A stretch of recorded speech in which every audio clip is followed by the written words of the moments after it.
ಮತ್ತು ನರೇಂದ್ರ ಮೋದಿ ಅವರ ನೇತೃತ್ವದಲ್ಲಿ ಮೀಟಿಂಗ್ ಆಗಿರುವಂಥದ್ದು ಇಂಟರ್ನಲ್ ಸೆಕ್ಯೂರಿಟಿ ಸಂಬಂಧ ಯುದ್ಧಕ್ಕೆ ತಯಾರಿ ಆಗ್ತಾ ಇದೆ ಅನ್ನೋ ಲೆಕ್ಕ. ಯಾಕಂದರೆ CM ಅವರು ಯುದ್ಧದ ಬೇಡ ಅಂತೇಳಿ ಹೇಳಿದ್ದು ಯುದ್ಧದ ಅವಶ್ಯಕತೆ ಇಲ್ಲ ಅಂತ ಹೇಳ್ತಿದ್ದಾರೆ. ಬಟ್ ಅದನ್ನು ತಿರುಚುವಂಥ ಕೆಲಸ ಆಗ್ಬೋದು. ಯುದ್ಧವೇ ಬೇಡ ಅಂತೇಳಿ ಸಿದ್ದರಾಮಯ್ಯನವರು ಹೇಳಿದ್ದಾರೆ.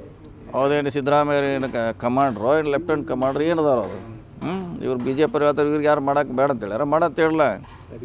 ಏನು CM ಆದೇಶ ಕೊಟ್ಟ ಮ್ಯಾಗ ಯುದ್ಧ ಸ್ಟಾರ್ಟ್ ಆಗ್ತದೆ. ಅವ್ರು ಏನು ಕನ್ಸರ್ನ್ ಅದಾರ ಅವ್ರು ಹೇಳಿದ್ದಾರೆ ಯುದ್ಧ ಆಗೋದ್ರಿಂದ ಆರ್ಥಿಕವಾಗಿ ಹಿನ್ನಡೆ ಆಗ್ತೈತೆ. ಇವ್ರು ಇಲ್ಲೇ ಕೂತು ಹೇಳೋರು ಇವ್ರು ಯಾರು ಯುದ್ಧ ಅಲ್ಲಿ ಆಡೋಕೆ ಹೋಗೋದಿಲ್ಲ. ಯುದ್ಧ ಆಡಿ ಅಂತ ಹೇಳೋರ ನಾಳೆ ಅದು ಎಷ್ಟು ಸಮಸ್ಯೆ ಐತೆ ಅವ್ರಿಗೇನು ಗೊತ್ತು. ಮಾಡಲಿಕ್ಕೆ ಸ್ವತಂತ್ರ ಇದ್ದಾರೆ ಅವರು. ಮಾಡಲಿ ಎಲ್ಲ ಮಾಡಿ ನಾಳೆ ಸ್ಟಾರ್ಟ್ ಮಾಡಲಿ 8 ಗಂಟೆಗೆ ಸ್ಟಾರ್ಟ್ ಮಾಡಿಬಿಡ್ಲಿ ಯಾರು ಮಾಡಿದ್ರೆ ಅವ್ರಿಗೆ. ಸಿದ್ದರಾಮಯ್ಯ ಯಾಕೆ ಹಾಕೋದು ಅವ್ರು ಏನು ಹೇಳಿದ್ದಾರೆ ಅವ್ರು ಆರ್ಥಿಕ ತಜ್ಞರ ಆರ್ಥಿಕ ಗೊತ್ತಿದೆ ಅವ್ರಿಗೆ ಎಷ್ಟು ಕಷ್ಟ ಇದೆ ಅಂತ. ಆಧಾರದ ಮೇಲೆ ಹೇಳ್ರೆ ಇವರು ಯುದ್ಧ ಬೇಡ ಅಂತಾರೆ. ನಮ್ಮ ಕಡೆ ಏನಿಲ್ಲ ಮಾಡೋರು ಅವರು ನಾಳೆ ಮಾಡಲಿ 8 ಗಂಟೆಗೆ ಬೆಳಗ್ಗೆ ಯೂಶ್ವಲಿ 8 ಗಂಟೆಗೆ ಯುದ್ಧ ಸ್ಟಾರ್ಟ್ ಆಗ್ತೈತೆ ಯಾವಾಗಲೂ ಮಾರ್ನಿಂಗ್ ಸನ್ರೈಸ್ ಆದಮ್ಯಾಗ 8 ಗಂಟೆ ಸ್ಟಾರ್ಟ್ ಮಾಡಲಿ 6 ಗಂಟೆವರೆಗೆ ಸಾಯಂಕಾಲ ಡೈಲಿ. ಸುಮ್ಮನೆ ಹೇಳ್ರೆ ಆಯ್ತು. ನಾವು ಹೇಳಿದ್ದು ನಮ್ಮ ಅವರು ವರ್ಷನೇ ಹೇಳಿದ್ದಾರೆ ಅಷ್ಟೇ. ನಮ್ಮ ಕೈಗೇನೂ ಇಲ್ಲ ಯುದ್ಧ ಪ್ರಾರಂಭ ಮಾಡಲಿಕ್ಕೆ ನಮ್ಮ ಕಡೆ ಇಲ್ಲ ಬಂದ್ ಮಾಡಲಿಕ್ಕೆ ಹೋಗ್ಬೇಕಾದ್ರೆ ಅನ್ನುವಂಥದ್ದನ್ನು ಮೀಡಿಯಾಗಳಲ್ಲಿ ಹೇರೋ ಆಗ್ತಿದ್ದಾರೆ. ಅವ್ರು ಹೇಳ್ಯಾರ ಅವ್ರ ಯುದ್ಧ ಬೇಡ ಅಂತ ಹೇಳ್ಯಾರ. ಅವರು ಲೆಕ್ಕ ಅಂಶಿ ನಷ್ಟ ಆಗ್ತಂತ ಆ ದೃಷ್ಟಿಯಿಂದ ಹೇಳ್ಯಾರ. ಅವಶ್ಯ ಬಿದ್ದರೆ ಮಾಡ್ಬೋದು. ನಮ್ಮ ಕೈಲಿ ಏನಿಲ್ಲ ಇಲ್ಲ ನಮ್ದು ಏನು ಕೇಳ್ತಾರೆ ಕೇಳುವಂಥದ್ದು ಏನಿದೆ ನಾಳಿಂದ ಸ್ಟಾರ್ಟ್ ಮಾಡಿಬಿಡ್ಲಿ ಬೆಳಗ್ಗೆ.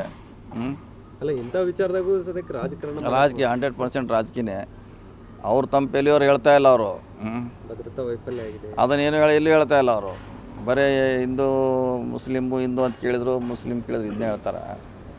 ಅದೆಲ್ಲ ಸರಿಯಾದ ಕ್ರಮ ಅಲ್ಲ. ಯುದ್ಧ ಮಾಡಲಿಕ್ಕೆ ಸ್ವತಂತ್ರ ಅಂದ್ರೆ ಮಾಡ್ಬೋದು ಅವರು. ಉಗ್ರರ ದಾಳಿ ಆದಮೇಲೆ ಅಲ್ಲಿಂದ ಬರಬೇಕಾದ್ರೆ ಫ್ಲೈಟ್ ರೇಟ್ಗಳು ಕೂಡ ಜಾಸ್ತಿ ಇದೆ.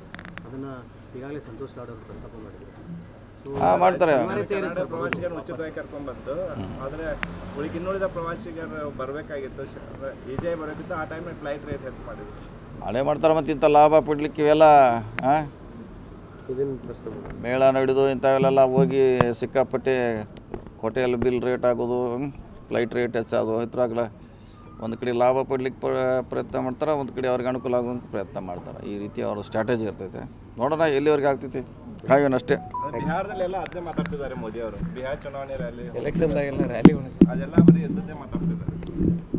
ಇದು ಮಾತಾಡೋದು ಮತ್ತು ಅದೇನು ಬೇರೆ ಅವ್ರಿಗೆ ಗೆಲ್ಲಲಿಕ್ಕೆ ಏನು ಡೆವಲಪ್ಮೆಂಟ್ ಹೇಳಲಿಕ್ಕೆ ಏನೂ ಇಲ್ಲ ಅವ್ರ ಕಡೆ.